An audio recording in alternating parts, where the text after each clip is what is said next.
AVP 24 news पर वक्त हो गया है दिन भर की 10 बड़ी खबरों का।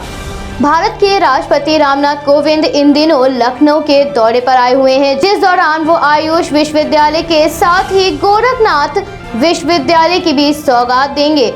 इस दौरान राष्ट्रपति वहां जनसभा को भी संबोधित करेंगे।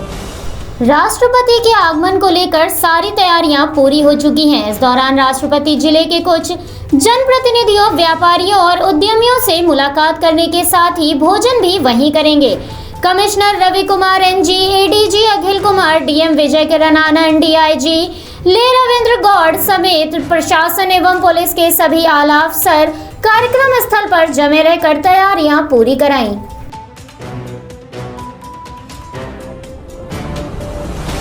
जन धन योजना के 7 साल पूरे होने के मौके पर प्रधानमंत्री ने देशवासियों को बधाई देते हुए कहा, इस पहल ने भारत के विकास की दिशा को बदल दिया है।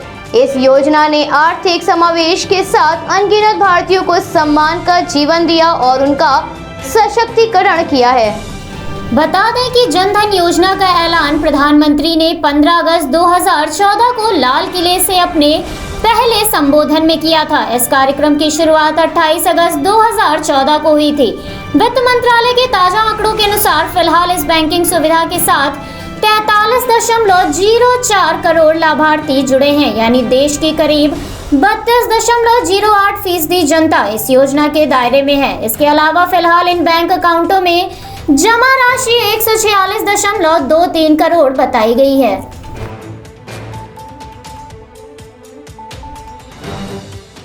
केंद्रीय रक्षा मंत्री तमिलनाडु के दौरे पर हैं, जिस दौरान उन्होंने कहा, दुनिया भर में हो रहे बदलाव हमारे लिए चिंता का विषय है। इस उथल-पुथल के समय हमें अपने पहरेदारों को मजबूत रखना होगा, मगर ये चुनौतीपूर्ण समय हमें एक अवसर भी प्रदान करता है जिसका हमें लाभ उठाना चाहिए।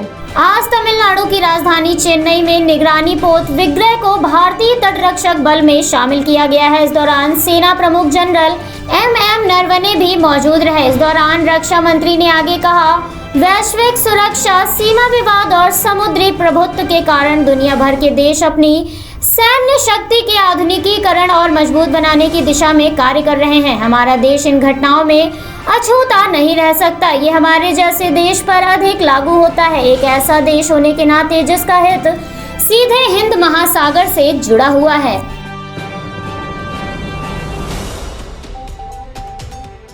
कोरोना में लंबे समय से बंद पड़े स्कूल अभी धीरे धीरे राज्य स्तर पर खुलने शुरू हो गए हैं। 1 सितंबर से यूपी, दिल्ली और मध्य प्रदेश समेत कई और राज्यों ने स्कूलों में नई कक्षाएं शुरू करने के आदेश जारी कर दिए हैं।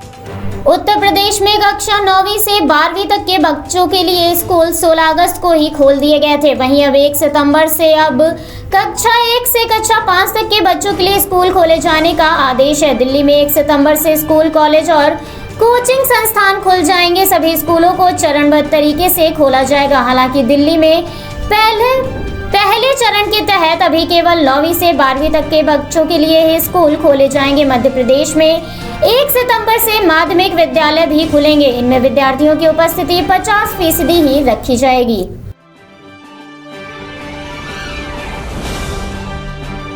बंगाल विधानसभा चुनाव के दौरान TMC छोड़कर बीजेपी में शामिल हुए कई नेताओं की घर वापसी के आसार नजर आ रहे हैं। इस प्रक्रिया में सभी नेताओं को मुख्यमंत्री ममता बनर्जी व महासचिव अभिषेक बनर्जी द्वारा परखा जाएगा। प्राप्त जानकारी के अनुसार उन नामों की सूची बनाई जा रही है जो पार्टी छोड़कर बीजेपी में शामिल हुए थे, लेकिन पार्टी में दोबारा शामिल करने से पहले ये देखा जाएगा कि चुनाव प्रचार के दौरान इन नेताओं ने अपनी ही पूर्व पार्टी TMC को बदनाम किया था या नहीं।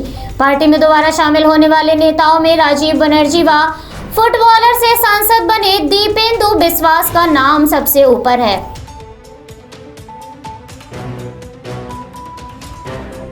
कोरोना महामारी के मामलों में कुछ समय तक गिरावट के बाद एक बार फिर बढ़ोतरी देखी जा रही है। ऐसे में केंद्र सरकार ने त्योहारों के मद्देनजर और संक्रमण के बढ़ रहे खतरे को देखते हुए देश भर में कोविड-19 प्रोटोकॉल पालन में कमी को लेकर आगाह किया है। केंद्र सरकार ने संक्रमण के अधिक मामलों वाले इलाकों में सुरक्षा के मद्देनजर नियमित तौर पर मॉनिटरिंग जारी करने पर जोर दिया है, जिसको देखते हुए केंद्रीय गृह मंत्रालय की ओर से नए दिशा निर्देश जारी किए गए हैं, जिसमें देश भर के राज्यों को कोविड प्रोटोकॉल संबंधी जरूरी दिशा निर्देशों का पालन करने को कहा गया है।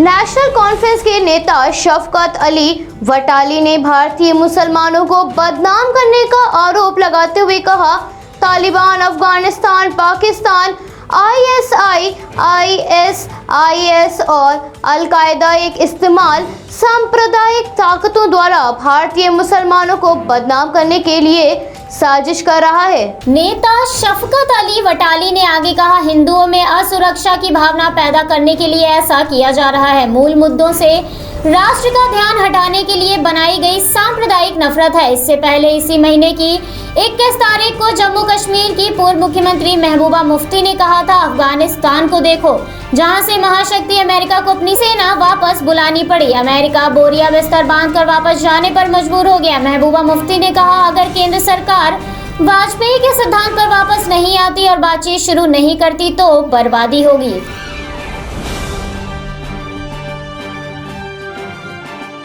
भारत टोक्यो ओलंपिक में जबरदस्त प्रदर्शन करने के बाद अब पैरालंपिक में भी ऐतिहासिक प्रदर्शन कर रहा है। पैरा टेबल टेनिस खिलाड़ी भवानी पटेल ने टोक्यो पैरालंपिक में बेहतरीन खेल को दर्शाते हुए महिला सिंगल्स क्लास 4 सेमीफाइनल मुकाबले में चीन की झांग मियाओ को 7-11, 11-7, 11-4, 9-11 और 11-8 से हराकर फाइनल्स में जगह बनाई है।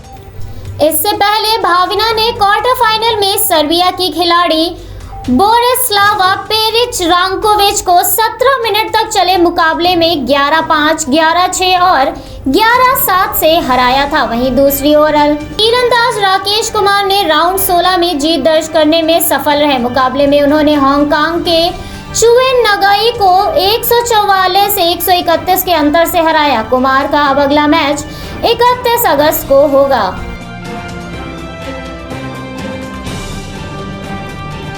देश के अधिकतर राज्यों में भारी बारिश का सिलसिला बना हुआ है, जिसके चलते पहाड़ी क्षेत्रों में भूस्खलन की घटनाएं भी बढ़ गई हैं और कई नदियां उफान पर हैं, जिस वजह से बाढ़ का संकट मंडरा रहा है।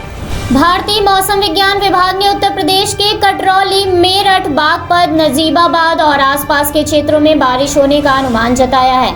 मौसम विभाग ने आगामी दिनों में ओडिशा, आंध्र प्रदेश, तेलंगाना, छत्तीसगढ़, झारखंड, मध्य प्रदेश, गुजरात और महाराष्ट्र में भारी बारिश की उम्मीद जताई है। विभाग के अनुसार 27 से 29 तारीख के दौरान ओडिशा, आंध्र प्रदेश के अलग अलग हिस्सों में बारिश की संभावना है। 27 से 31 अगस्त के दौरान तेलंगाना, छत्तीसगढ़ और झारखंड में बारिश का सिलसिला बना हुआ है। वहीं 28 से 29 अगस्त तक विदर्भ और मध्य प्रदेश में बारिश हो सकती है।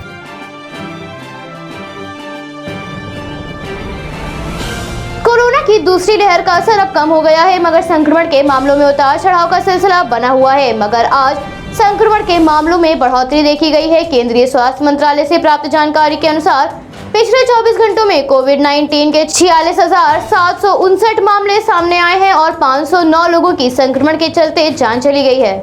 पिछले 24 घंटों में संक्रमण को 31,374 लोगों ने मात दी है और इसके साथ ही भारत में एक्टिव केसेस की संख्या 3,59,775 है। भारत में अब तक 3,26,49,947 लोग महामारी से संक्रमित हो चुके हैं। वहीं 4.36 लाख लोगों की महामारी से जान जा चुकी है। इसके साथ ही 3,18,52,802 लोग महामारी को हराकर अपने घर लौटे हैं।